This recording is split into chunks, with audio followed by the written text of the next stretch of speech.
YouTube family. I pray all is well with you all today. Thank you for clicking on, tuning in to another video. I'm actually making this video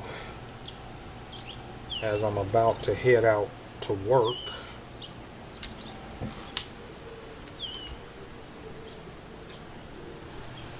This video is in response to some comments that I want to address.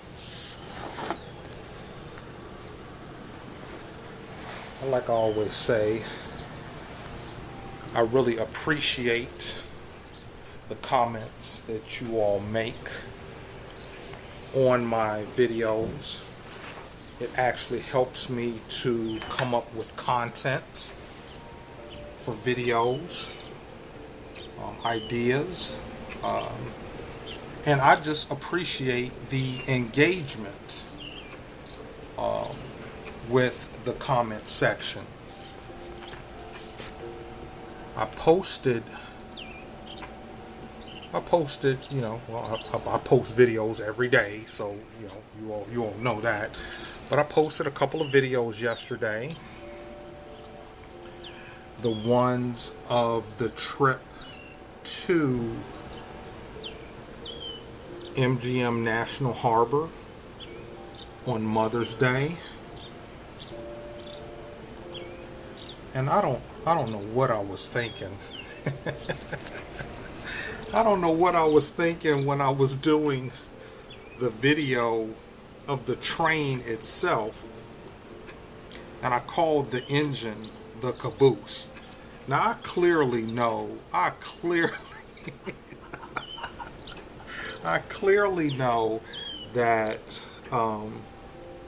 the engine is at the front of the ship. Y'all are gonna understand why I just said ship in some future videos, but the caboose is clearly at the back of the train, and the engine is at the front. Who was it? Sister Sharon, you were the first one to get me on that. No, I don't think you were the first one, but Sister Sharon 101. The caboose is at the back of the train. The engine is the front of the train. You're right, sis. Like I said, I wasn't thinking. It was early Sunday morning. Okay, it was early Sunday morning. And then Sister Miss Burris, she chimed in. Nice. The front of Amtrak train is where the engine is located. The engine is called the locomotive. The train, and it seems like Sister Burris, like you have some in-depth knowledge of these trains, because you went on to say the train you all has the new ALC locomotive. Okay. And sometimes Amtrak will have a locomotive in the back too. Don't know why a caboose is at the end on a freight train. Once again, you all, I know an engine is at the front of the train. I knew that when I was looking at it. I just called it a caboose. But anyway, you all, that's one part of this video. But the main thing I want to address, or comment I want to address with this video, is a comment that kind of touched me. And the thing is, like I've said, you know, in a couple of the videos this week that I've done, the the topic of what's for you is for you keeps resonating through this week. It just keeps resonating. Okay, you know, it was something that's been on my mind as I analyze my life, and I look back on times in my life where, you know, things were a struggle for me, and all of that. And you all have seen the videos and you know, heard that message. But I got a comment. I got a comment from, I don't know if it's sister or brother. The energy feels like, you know, a male energy.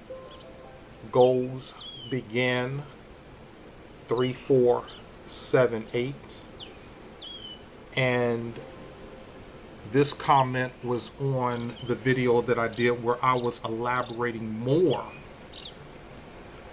on the topic, what's for you is for you, because, you know, when I first did that video on the Sunday morning moments, I was in a rush. I was, you know, making, you know, food for us to take on the train to eat, and you know, I just kind of gave a brief, you know, video or message, but I wanted to elaborate more because I wanted to go more in depth with that topic. But right here, goals begin 3, 4, 7, 8 says, can you give us a story time where you were chasing money and it was a bad idea? I recently chased a pay raise and it was a big headache and I regret it. Keep this wonderful content coming. All right, I gotta let you all know that when I read that comment, I got a small, tiny bit emotional, because it appears that this, you know, and once again, I'm just trying to feel the energy from this, that it appears to be someone that might be in their 20s or 30s, just getting into the job market and trying to figure things out. And they're asking for me to give them a story from my life. Okay?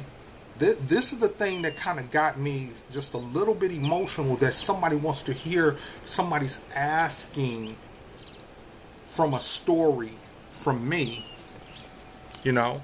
And I'm gonna you know, get more. I have to get out of here and catch my bus, so I'm gonna go ahead and shut down the computer.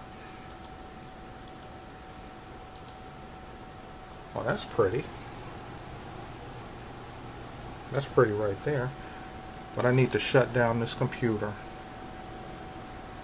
and get out here so I can catch my bus to work.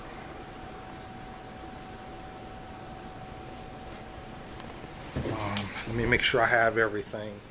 Phone, keys, wallet, cash, coinage. Y'all know how I do with my checks.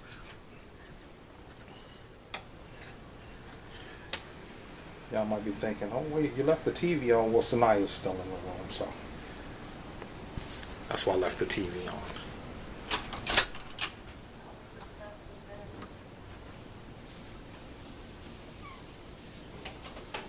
Alrighty. Yeah, I'm gonna head on down.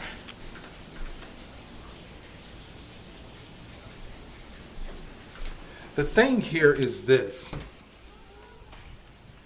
The thing here with this is, wait a minute, one second. Goals begin. I'm sorry. I was trying to think of the channel name. Goals begin. The thing with this is,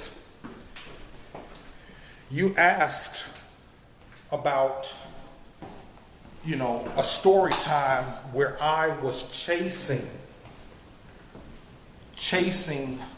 money.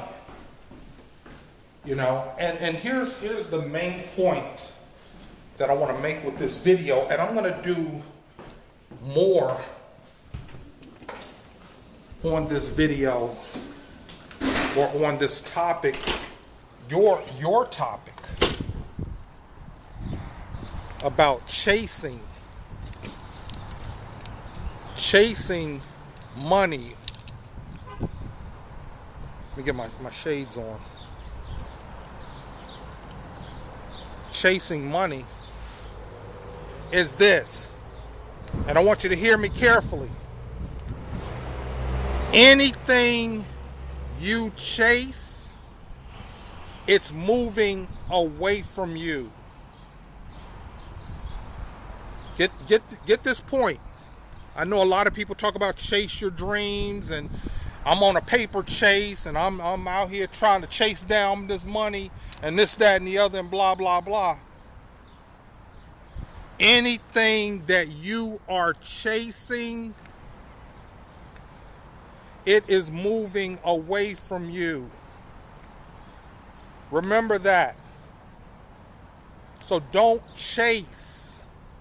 I understand what people say when they say chase your dreams. I understand the point that people are making, but words have power.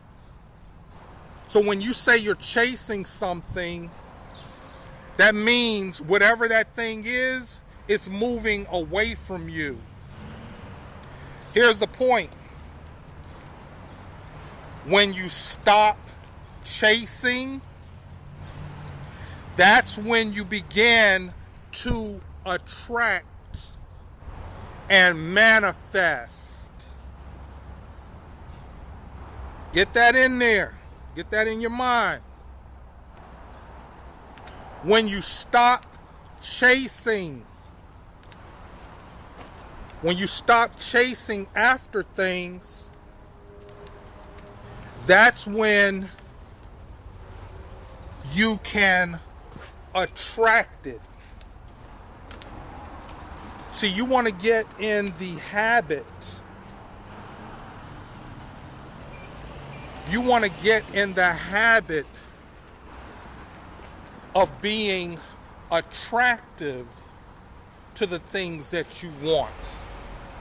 And that makes sense, right? That makes sense. You want to be attractive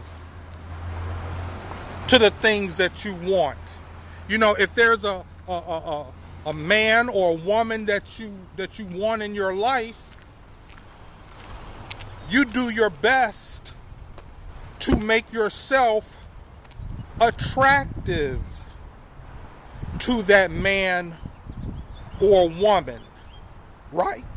That didn't come out right. Right? Yeah. You want to become attractive. You ever know that sometimes when you seem desperate to get the attention of a man or a woman, I'm just, a man or a woman, and when you seem desperate for their attention, it kind of moves away. They kind of move away from you. They don't want to deal with you. Why? Because you seem thirsty. That's the term they say. He's so thirsty. But when you stop chasing or appearing thirsty, next thing you know, the person they want to talk to you. They want to come around you. They want to be around you. The next thing you know, they want to be a part of your life. You can apply that same concept. You can apply that same concept to what we're talking about here. But yes, Once you stop chasing, you can then attract and manifest what it is that you want in your life. I'm going to do another video on this comment, most likely in this Sunday Moments with Martin Crenshaw. So stay tuned for that, y'all. I got to get focused and get on over here to this bus stop. But thank you all for watching this video. If you liked it, hit the thumbs up, hit the like button. If you got something from this video, you received the message, you know, give me a comment. Give me a comment down below. If you have any questions or positive or constructive comments, leave those. Like I say, you all, the comments kind of keep the engagement going. So thank you so much. And if you haven't subscribed to the channel, please consider subscribing. Thank you very much. Have a great day. Be blessed and be a blessing.